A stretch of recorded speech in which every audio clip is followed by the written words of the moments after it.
خیر ہے، یہ بہنیں بیٹیاں منہ سے کچھ نہیں کہتی، اس کا یہ مطلب تو نہیں ہے ان کے کچھ تقاضے نہیں ہیں۔ آپ نے انہیں گھر پہ بٹھا رکھا ہے، اتنی عمریں ہو گئی ہیں، ان کے بارے میں سنجیدہ ہو کر کچھ سوچیے۔ گھر پہ کیوں بٹھا رکھا ہے ابھی آپ نے؟ پتہ نہیں آپ کو کس چیز کا ڈر ہے؟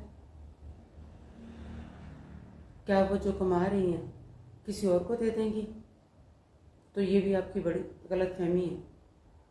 وہاں بھی کسی اور کو نہیں دیں گی، اپنی ہی ذات پر، اپنے ہی بچوں پر خرچ کریں گی۔ یا پھر آپ کو یہ ڈر ہے کہ یہاں سے وہ پراپرٹی میں سے، جائیداد میں سے حصہ لے کے نہ چلی جائیں؟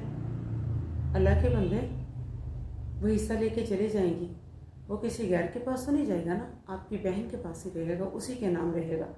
اور اگر وہ خدا نخواستہ نہیں رہی تو اس کے بچوں کے نام ہو جائے گا۔ کس طرح کے وہموں کو آپ لوگوں نے پال رکھا ہے اور بچیوں کو گھروں پہ بٹھایا ہوا ہے؟ کچھ خوف خدا کریں، اللہ سے ڈریں، اللہ کے حکم کو سمجھیں۔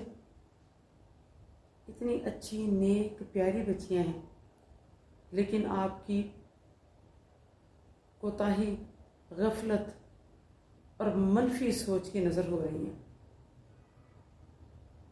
بیٹیوں کے معاملے میں، بہنوں کے معاملے میں، ان کی شادی کے معاملات میں